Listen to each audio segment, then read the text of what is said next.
Hey everyone, today we have two topics to talk about. The first one being China and the second one being Kucoin. There's a chance it may be having some issues and you guys might want to pull out your money. Let's start off with China, everybody, and make sure to please subscribe to the channel. YouTube does not like me talking about these topics so much, so when you guys watch the whole video and subscribe, it does mean a lot. Now, first things first, China's having some weird stuff right now. We can watch some of these videos. Let's turn on the volume just a little bit here, but mysterious blood red sky filmed in China. I don't know what the heck what this is, but it could just be some of those chemicals they've been spraying in the air. Maybe it's just having a reaction.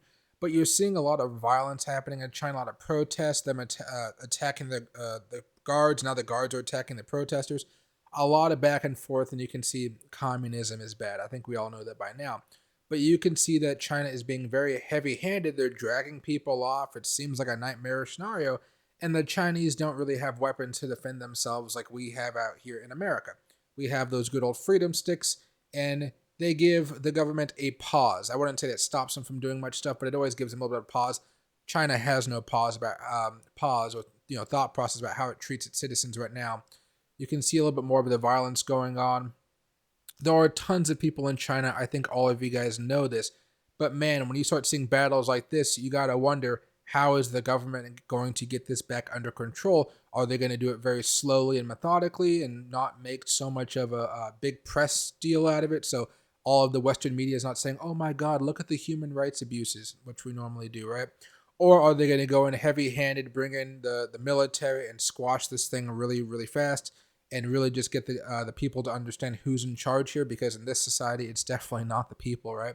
So these are a couple things I want you guys to be aware of. I mean, I'm rooting for the Chinese people here, but at a certain point, it's up to them to take this into their own hands. America's been giving tons of money away all freaking for decades. I doubt we're going to give any money to Chinese citizens that are going up against their government. It'd be a big political no-no. You know how we try to say something and then it gets walked back by the staff of the president. This could be for Trump, Biden, Barack Obama. If they say something hawkish, the government comes out and says, oh, that's not what he really meant. Happens all the time.